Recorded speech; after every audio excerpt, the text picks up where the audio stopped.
go to the phone lines now and get a live feed of what is going on. Let's speak to our reporter on the ground, Atani Delali Emmanuel, who joins me now over the telephone. So, Atani, can you tell us what is going on now?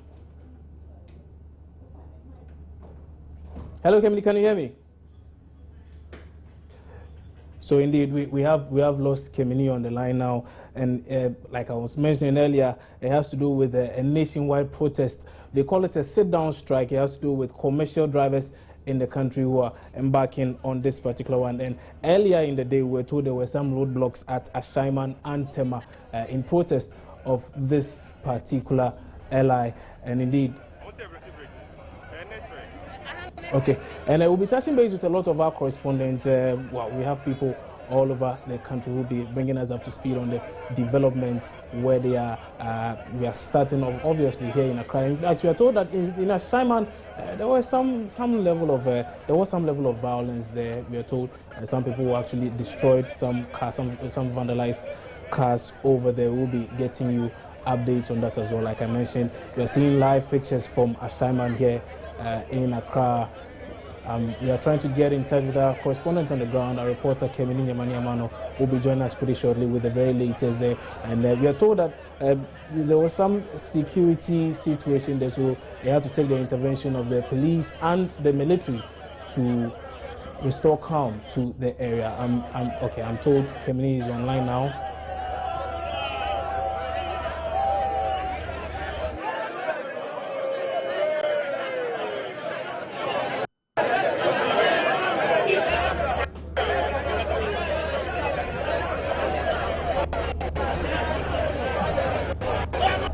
So what you are seeing now happens to be a group of drivers who are in a gathering there.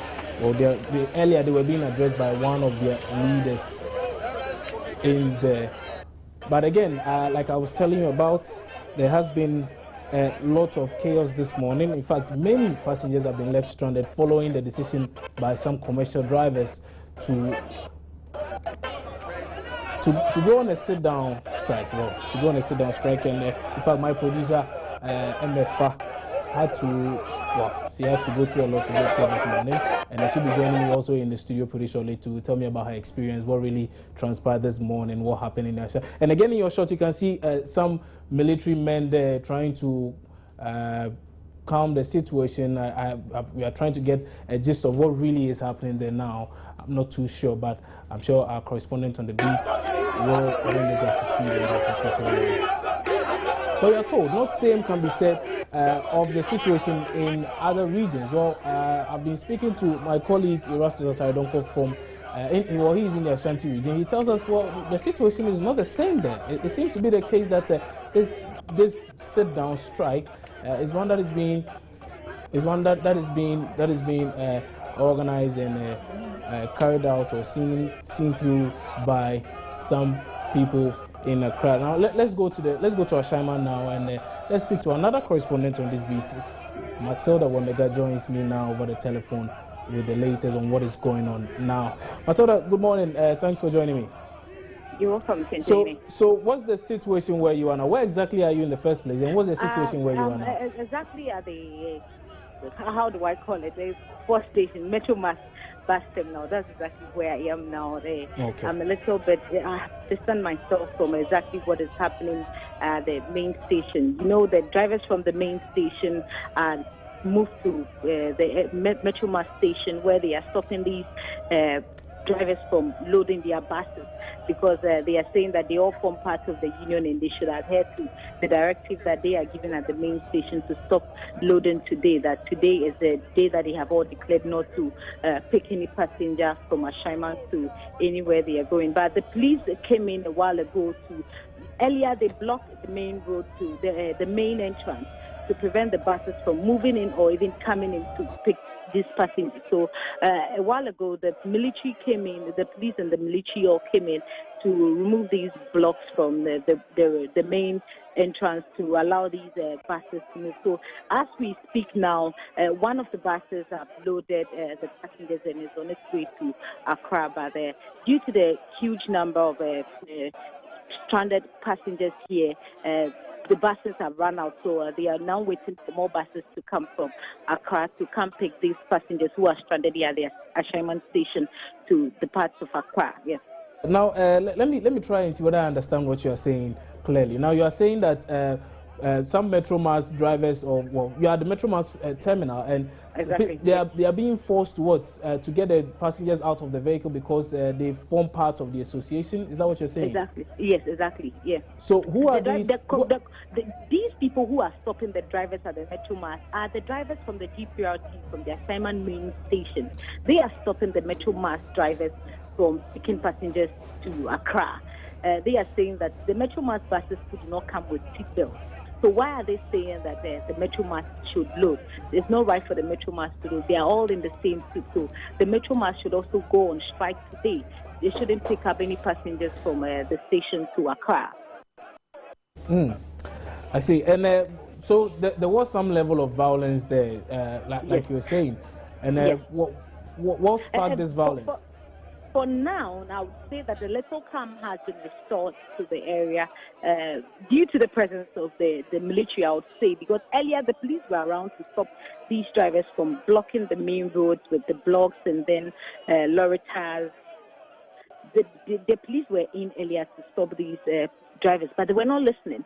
But when the joint military force came in, that was when they all started dispersing and then rushing back into the station. So the police have been able to clear the road. Traffic is moving, I think, smoothly, and things are returning quite normal. But the police and military are still stationed at the terminal to ensure that peace are restored back to the main station. But a lot of passengers are still stranded here at the Super station, where they are waiting to get on board and then move to their various destinations. I see. But as of now, we don't know what might have caused this chaos in the area. Earlier, as I told you, I spoke with some drivers who told me that it's their decision they have taken today to embark on this demonstration. This demonstration, their leaders are saying that they haven't been notified. The police are saying that they haven't been notified. They are saying that it's all because of the seatbelt directive. One also has to do with the renewal of the roadworthy certificate. Their main concern is most of the drivers are not educated and they can't read or write. When they go for their test, they are being turned away. They are not given their certificate. So most of them are now operating without the roadworthy certificate, and this is also resulting in lots of them being disturbed on the road by the police, because when they load and they are on the road to Accra and other places, they are being stopped by the police to demand their roadworthy certificate. This is what they are saying is unfair, because they have genuine concerns. Most of them cannot read or write, but it's not because about the driving. When it comes to driving, they have all the experience that they need to carry passengers to and fro from their destination. So it's not about, the government shouldn't use this as a basis to return them from getting their roadworthy certificate. So that is their main concern, and they are saying that government needs to address it. Until these concerns are addressed, they are not resuming work. The passengers are going to be left stranded on at the main station, and if no one comes in to intervene, that is how the situation is going to be. But as I was telling you, for now, the Metromass is in a way trying to alleviate the burden of these passengers now. So some passengers lastly are getting on board on the Metromass buses. They are finding their way back to Accra and to their workplaces. Matilda, thank you very much for that update. That's my colleague Matilda Wambega reporting there from Shaima. Now, let's go to the phone lines briefly and speak to the Chief Executive Officer of the Driver and Vehicle Licensing Authority in the person of Rudolph Beckley. Well, because the Committed Drivers Association of Ghana are saying that the DVLA is frustrating their business. I don't know exactly how so, but let's go to the phone lines now and speak to Mr. Beckley, who joins us now over the telephone. So, Mr. Beckley, good morning. Thanks for joining us. Good morning, my brother. How are you doing? I'm doing great. I hope you are too. So, what's with this LI 2180 that seems to be bringing so much chaos in the country, particularly now, this morning?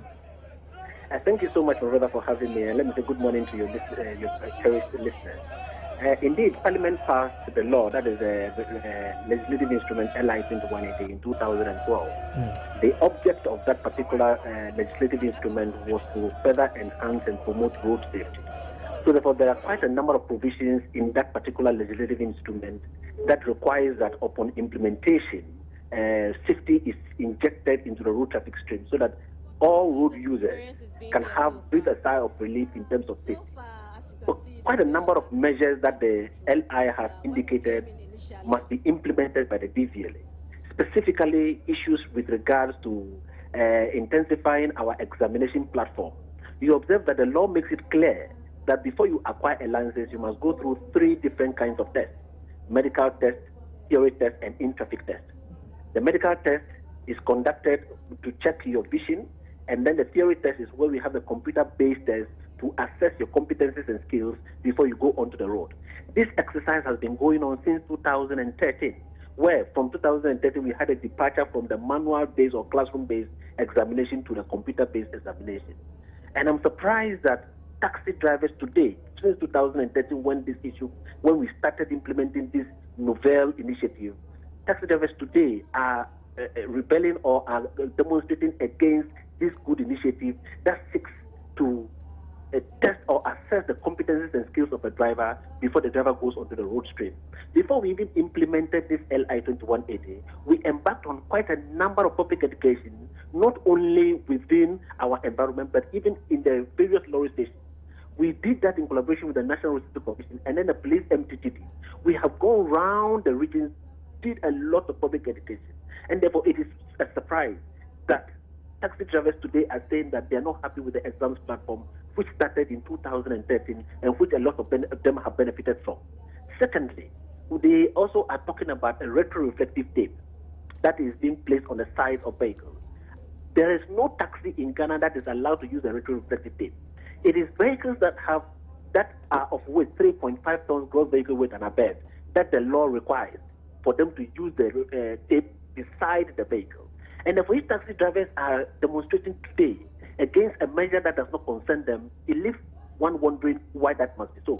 Mr. Beckley, let me just come in briefly here. Indeed, they are not just taxi drivers, they are commercial drivers. I mean, Correct. They include taxi drivers, trotro drivers, even people who are driving trailers and all. I have spoken to some of them this morning, and it's not just taxi drivers. Okay, good. If it is that group, my brother, if you look at the LI 2180, it is clear in the LI that the category of vehicle that must use the retroreflective tape is vehicles that are 3.5 tons gross vehicle weight and above. What is the benefit of the retroreflective tape? It is to improve visibility, especially in the night. So therefore, at least in the night, when you are approaching a vehicle, when an oncoming vehicle is approaching a vehicle with a retroreflective tape, the tape by its reflection will tell you the level or the degree at which the vehicle has occupied the road, so that in overtaking you are sure that you are overtaking in a manner that will not bring any crash. Number two, by the virtue of the retroreflective tape, you are able to know the length of the vehicle in the night when you are overtaking him. So it's a measure to improve visibility of the vehicle, especially in the night. And this is also part of the LI 2180 that we are implementing to improve road safety. So these measures are in a way to improve and to inject safety for all road users, including your good self, to enjoy in the road transport system. A good initiative, it seems, but indeed, okay, you have mentioned that you embarked on some sort of education, some form of education for driver unions. Is that the case? We have not even some form of. We have embarked on significant and in-depth education since 2011. Prior to the implementation of prior to the passage of the law in 2012, we embarked on this program since 2011 to date. We are still embarking on a road user education. The various driver unions, you mean? With the various driver unions, I'm talking about the ProTour, I'm talking about the GPRCU, I'm talking about a cooperative, I'm talking about Great Imperial, taxi unions as well. They are all included. We started this road safety education way back, and we are still continuing. But so for any commercial vehicle driver to say that he or she is not aware of this program, I beg to differ, my brother. Mr. Beckley, you are aware not all commercial drivers form part of these unions you speak of. So was there any particular move to bring all of them under one umbrella so that they also get this education you speak of? My brother, what we have done, and that is why we also insist that drivers must form a union so that we can reach them. If you are saying that not all of them belong to union, then you realize that it becomes very difficult to reach them in their various individual manners. It becomes very difficult. What we are doing as a public measure is that we are not only concentrating on the stations or the transport unions. We go on air, talk about it on air. We go on TV, demonstrate all this is on TV. So we have used all the channels and the networks possible to reach each and every driver, my brother. So that is the issue. I don't know why at this stage, in spite after all the public education that we have embarked upon, we still have this challenge. Let me also state here that the DVLA has on no account sent anybody away from an examination platform just because the person hasn't got JHS. We are saying that before you come to take an exam, you must show a demonstration of reading and writing skills to be able to go through and interpret the issues about the examination on our platform. And this is exactly what we're trying to put across, my brother. The case of the seatbelt, hello? Yes, I'm listening to you. Yeah, in the case of the seatbelt, we started public education way back in June 2013. On the 1st of September 2014, we started the implementation framework, where we indicated that we are not going to register vehicles that do not have seatbelts installed in them. And those measures are still ongoing. The second phase, which is to do with those other vehicles that do not have seatbelts, also started this March. Mr. Beckley, I'll let you hold on briefly for me. Let me get a live update of what is going on now on the ground. Our reporter, Atani Emmanuel, is in Ashaiman. She joins us now over the telephone. Atani, what's the situation in Ashaiman now? Hello, Atani. Atani, what's the latest where you are? What's happening now? Okay, all right. We seem to have lost reporter Atani on the line there. So let me come back to Mr. Rudolph Beckley, is the Chief Executive Officer of the Driver and Vehicle Licensing Authority. So, Mr. Beckley, you were mentioning quite a number of things, but I think we should pick it one after the other. Let's start off first and foremost with the exams you speak of. Now, what the drivers are saying, most of them that we spoke to, what they are saying is that from how the system has been designed, if they are not literate, I mean, even semi-literates are finding it difficult to access the facility online. How much more illiterates? Are there specific interventions for people who do not have access, people who are not literate in any way, to go through these examinations and pass them successfully? Brother, we are saying that before you mount our platform, you need to have a little bit of literacy, to be a reading and writing skills, to be able to pass the exam. So that when you come onto our platform, you don't even need to type. All you need to is to click on the right answers, and whether you pass or not, the computer will tell you. Hello? Yes, I'm listening to you, sir. Yes. Hello? I'm listening. Go ahead. Yes. So therefore, the platform is so flexible. We've made it. We understand the literacy level in this country, and therefore we have prepared our platform to scale those literacy levels. All we ask is that before you come onto the platform to take the exam, you should have a reading and writing skills to be able to interpret what is on the platform for you to either pass. And that is what we are looking at for. Mr. Beckley, let me ask again. And now the system is such that you need to necessarily go to a driving school before you can get a license. We are told when you go to the driving school, is there a code? A code is generated, and then you use this code to go through your process. Is it necessary for anyone to go to a driving school? Your line is bad. I'm not getting the question I'm asking is, per your new system, whoever needs to obtain a driver's license needs to go to a driving school. Is that really necessary? Now, that's one of the concerns raised by these drivers. Yes. Is it really necessary for anyone to go to a driving school just so he or she can obtain a license? The law, the LI 2180, which you just alluded to, requires that anybody who wants to acquire a license must at least have a 48-hour program in a recognized driving school before coming onto the exam platform to take the exam. That is the law, and it's the law we are implementing. LI 2180 makes it clear. Mr. Beckley, I'm sorry, but I would like you to hold on once more. I have Kemni online now. Kemni, good morning. Thanks for joining us. What's the latest where you are now?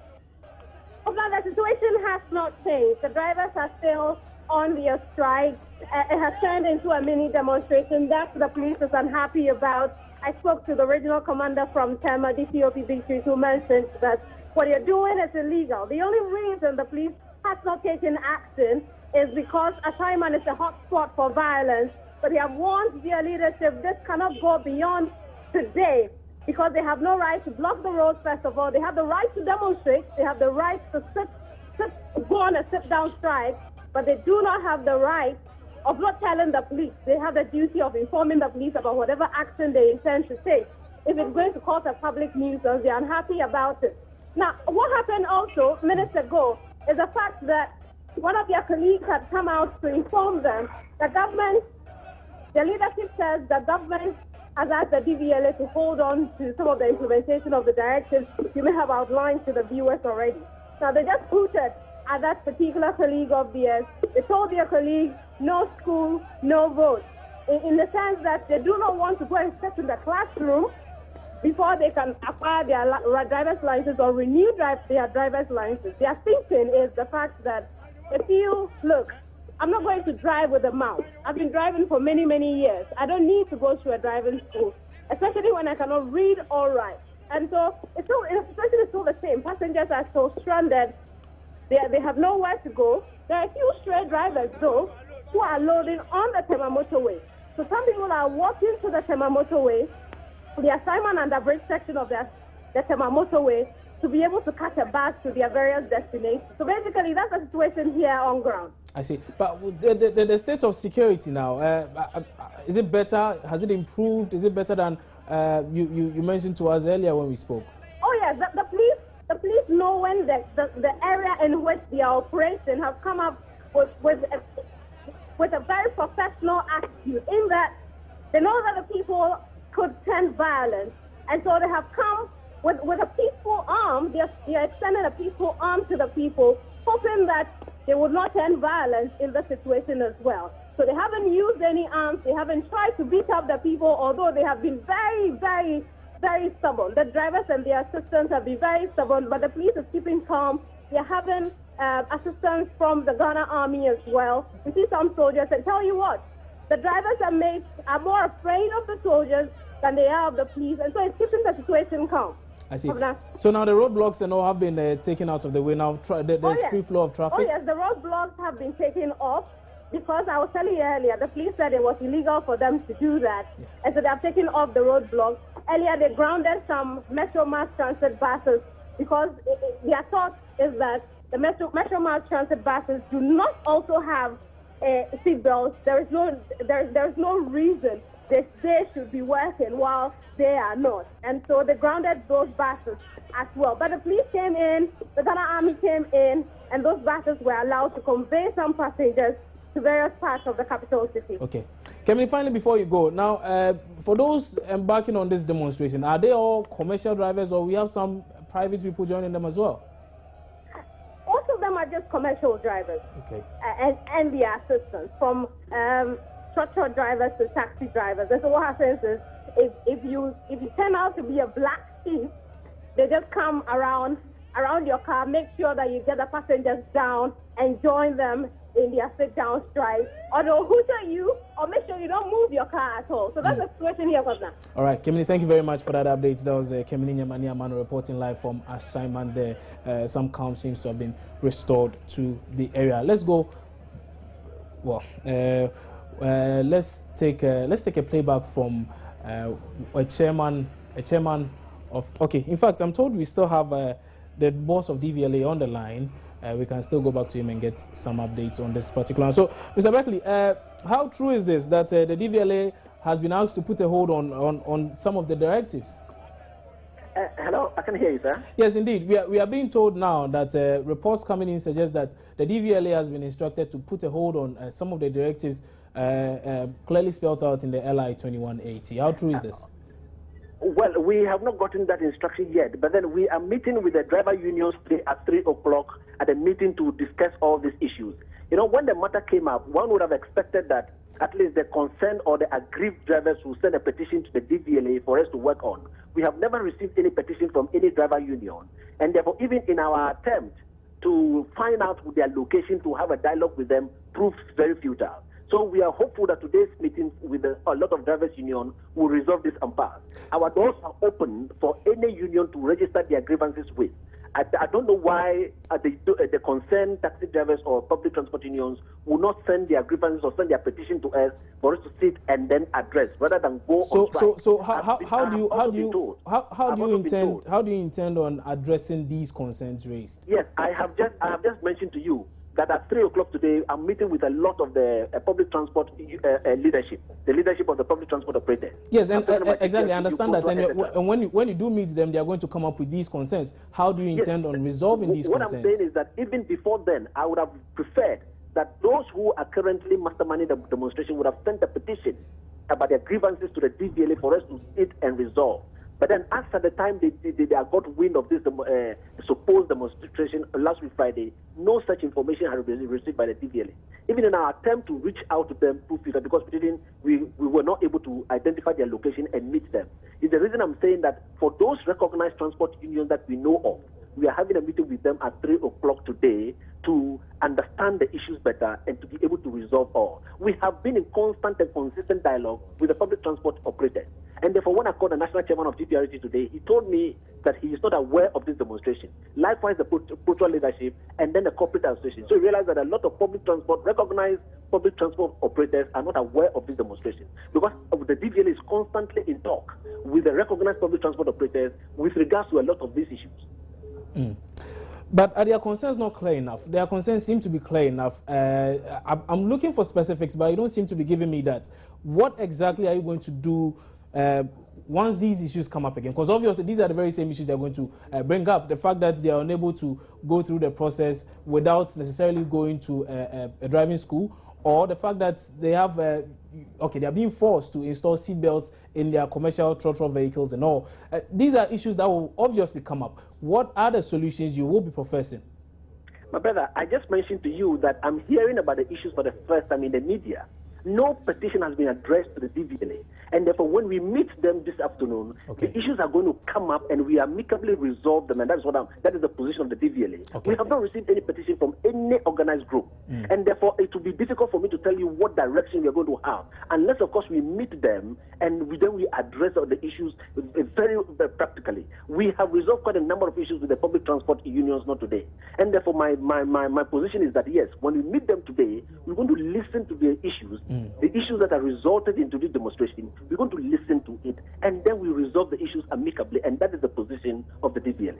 Mr. Beckley, thank you so much for your time on Joy News. Rudolph Beckley is the Chief Executive Officer of the Driver and Vehicle Licensing Authority. Meanwhile, Chairman of the over 1,000 strong Ghana Committed Drivers Association, Charles Danso, says the strike is to get the DVLA to treat them well.